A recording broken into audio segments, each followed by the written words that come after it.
Coucou tout le monde, je suis heureuse de vous retrouver pour vous relater les énergies que nous allons rencontrer la semaine qui vient, c'est-à-dire du 2 au 8 septembre. Je vous présente celle-ci avec le portail des 12 et les 22 arcanes majeures d'Aliaské. Celui-ci sera complété des 77 versions luxe, comme vous pouvez le voir ici. Pour cette présentation, j'ai partagé le portail des 12 en 3 tas identiques. Le premier, comme celui-ci, représente l'énergie du signe qui va nous accompagner. Nous parlerons aussi bien de ses qualités que de ses défauts. Alors que voyons-nous derrière cette carte? Le taureau. On peut prendre la date en considération, mais cela n'est pas le sujet du jour. Peut-être que certaines choses mises en place aujourd'hui auront des répercussions entre le 21 mars et le 21 mai. Le deuxième paquet que je prends dans les mains représente les planètes, c'est-à-dire nos fonctions, ce que nous allons devoir faire, comment agir. Alors, quelle planète va nous indiquer la bonne posture à tenir? On sait que notre taureau aime son bien-être et ce qui est bon. Il aime autant les plaisirs de la table que les biens matériels. Il aime se sentir en sécurité. Même si parfois on peut le sentir lent dans ses décisions, il cherche avant tout l'harmonie, afin que sa vie et son propre corps bénéficient des plaisirs qu'il recherche tant. Sa planète maîtresse nous rappelle que nous sommes tous dans ce cas de configuration. À présent, dans quel domaine vont se jouer ces dites fonctions? Une des 12 maisons sera tirée au sort pour le tirage. Notre taureau n'aime pas que l'on perturbe sa tranquillité. Néanmoins, avec ces énergies qui nous accompagnent, nous sommes préoccupés, comme enfermés dans des épreuves qui nous renvoient toujours aux soucis matériels, aux tangibles, aux besoins physiques et même parfois viscéraux de plaire, de compter sur qui, compter sur quoi? Eh bien justement, ce besoin matériel et physique. On compte un peu sur notre propre terre, à savoir ce qu'elle va nous rapporter comme récolte. Est-ce que ce sur quoi j'ai investi va m'apporter ce à quoi j'aspirais? Notre démarche a pu être lente, ou aujourd'hui s'en trouve encore ralentie. On tourne un peu autour du pot, avant de devoir ou pouvoir s'isoler, ou alors subissons-nous cet enfermement? Les esprits ont déjà bien cheminé autour de l'isolement. C'est alors que nous allons faire confiance à la carte maîtresse, issue des arcanes majeures, pour l'employer à nous donner le ton à tenir s'il fallait nous sortir des épreuves que l'on a déjà connues en matière d'isolement.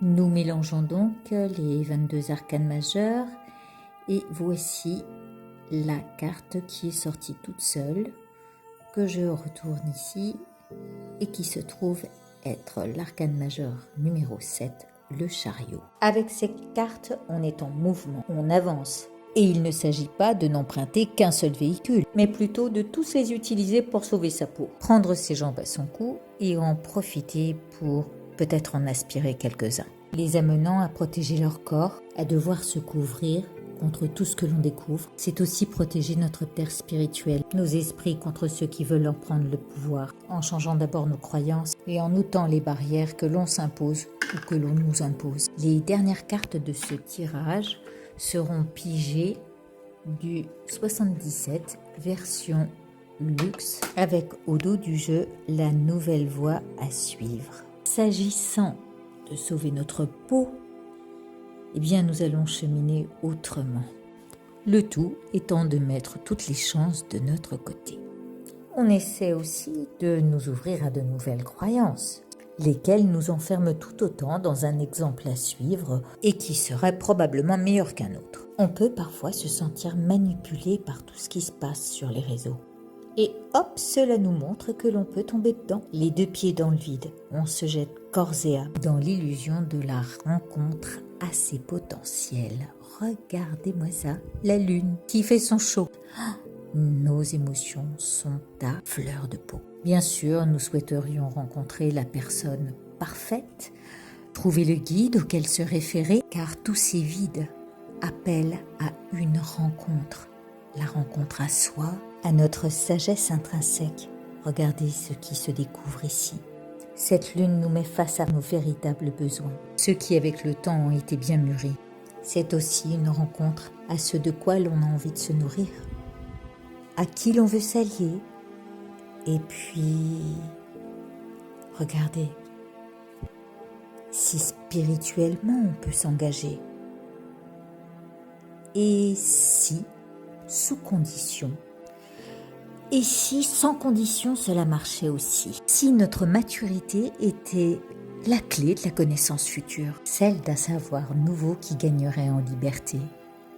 Être mature, c'est se donner la liberté de choisir. Et nous savons qu'il est grand temps de ne pas tout ramener aux besoins de la bouche et du corps, nous attachant à cette assise matérielle, pendant que nous savons que la clé se trouve ailleurs, dans certaines écritures et par le biais des esprits éveillés.